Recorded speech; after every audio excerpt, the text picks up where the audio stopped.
Ms. Hensel. Good afternoon. Again, thank you once again. It's been a pleasure to be before you and have an opportunity to share my views.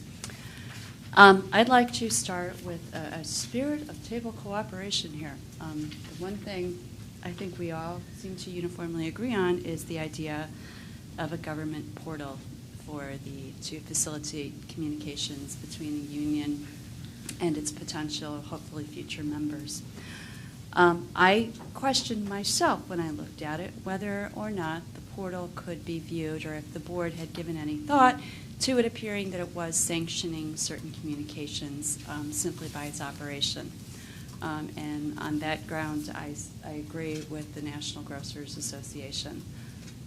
Unfortunately, from there we depart.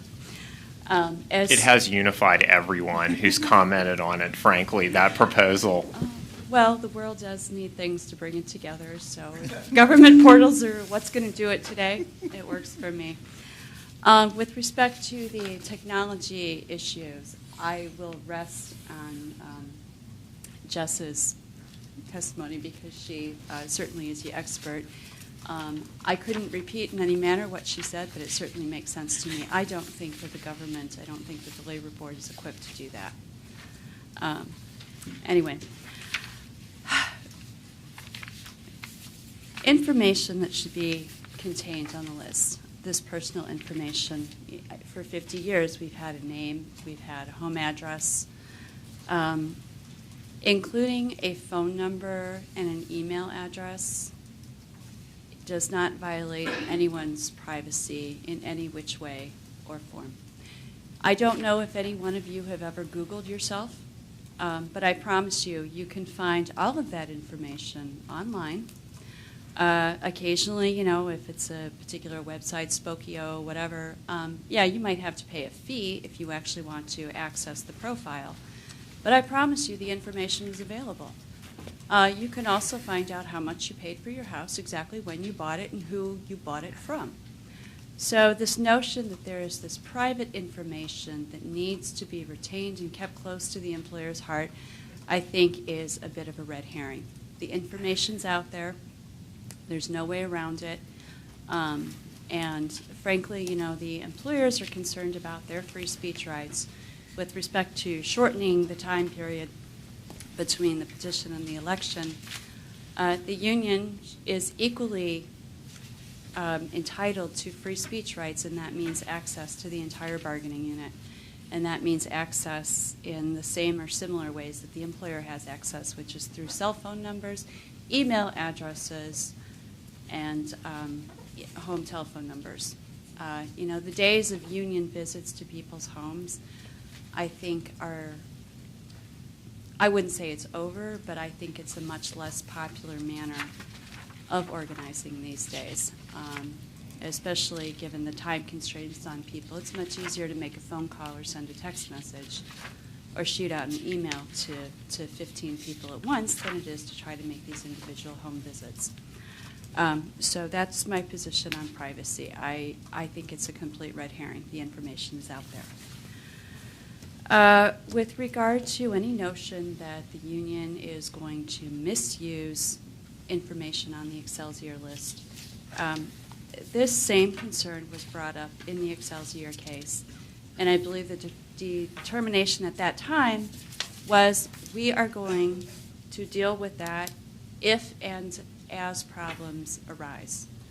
I don't know of any long litany of board cases dealing with how union organizers misused Excelsior list information, and it doesn't exist. So again, I think that's another red herring. We've had personal information for 50 years, and apparently we've done a pretty good job of using it wisely and using it respectfully. With regard to the date of the turnover of the Excelsior list, I advocated yesterday for the earlier we get a position, the better. I think the earlier we get the Excelsior list, the better, because that Excelsior list helps to inform the position of the parties.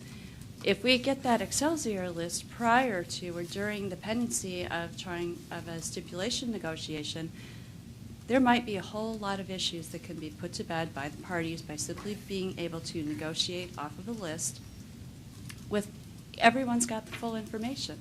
We know who we're talking about. We know what their classifications are. We know when they work.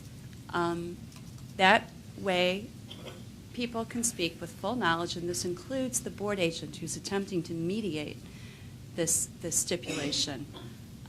Everybody can work at it with the full information. Now, of course, this requires the employer coming into the process with good faith, wanting to get to a stipulation. But again, I would urge you to consider requiring turnover an Excelsior list. I'm sorry, my time is up.